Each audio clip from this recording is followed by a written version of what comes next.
பெரியார் பல்கலைக்கழகத்தில் வேலைவாய்ப்புக்கான அறிவிப்பு வெளியிட்டிருக்காங்க. சேலத்தில் இருக்கக்கூடிய பெரியார் யூனிவர்சிட்டியில் கெஸ்ட் ஃபேக்கல்ட்டி சொல்லக்கூடிய கௌரவ விரிவுரையாளர் பணியிடத்திற்கு அறிவிப்பு வெளியிட்டிருக்காங்க. ஹிஸ்ட்ரி டிபார்ட்மெண்ட்டில் ஒரு வேக்கன்ட் இருக்குது. பெரியார் யூனிவர்சிட்டியோட அதிகாரப்பூர்வ இணையதள பக்கத்தில் அப்ளிகேஷன் ஃபார்மட் இருக்குது.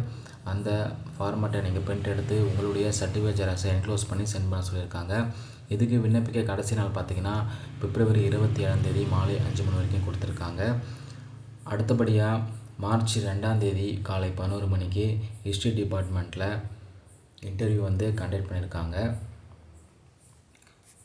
இந்த பணிக்கான கல்வித் தகுதி, வயது வரம்பு எல்லாமே டீட்டெயில்டாக நோட்டிஃபிகேஷனில் கொடுத்துருக்காங்க. அதோட சில இன்ஸ்ட்ரக்ஷன் கேண்டிடேட்டுக்கு கொடுத்துருக்காங்க. இந்த பணி முற்றிலும் தற்காலிகமானது, எந்த ஒரு காலத்திலும் பணிநிரந்தரம் செய்யப்பட மாட்டாது அப்படின்னு சொல்லியிருக்காங்க.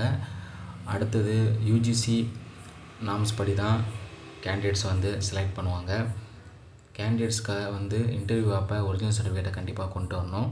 கேண்டிடேட்ஸ்க்கான செலக்ட் பண்ணுறவங்களுக்கு மந்த்லி கன்சல்டன்ட் பே 25,000 சொல்லியிருக்காங்க. அதே மாதிரி கேண்டிடேட்ஸ் இன்டர்வியூ அட்டன் பண்ணுறவங்களுக்கு ட்ராவல் அலவன்ஸ் ப்ரொவைட் பண்ண முடியாது அப்படின்னு சொல்லியிருக்காங்க. அடுத்தது உங்களுடைய விண்ணப்பங்களை அனுப்ப வேண்டிய முகவரி பார்த்திங்கன்னா the head department of history, Periyar university, Salem 636011 என்ற முகவரிக்கு அனுப்ப சொல்லியிருக்காங்க.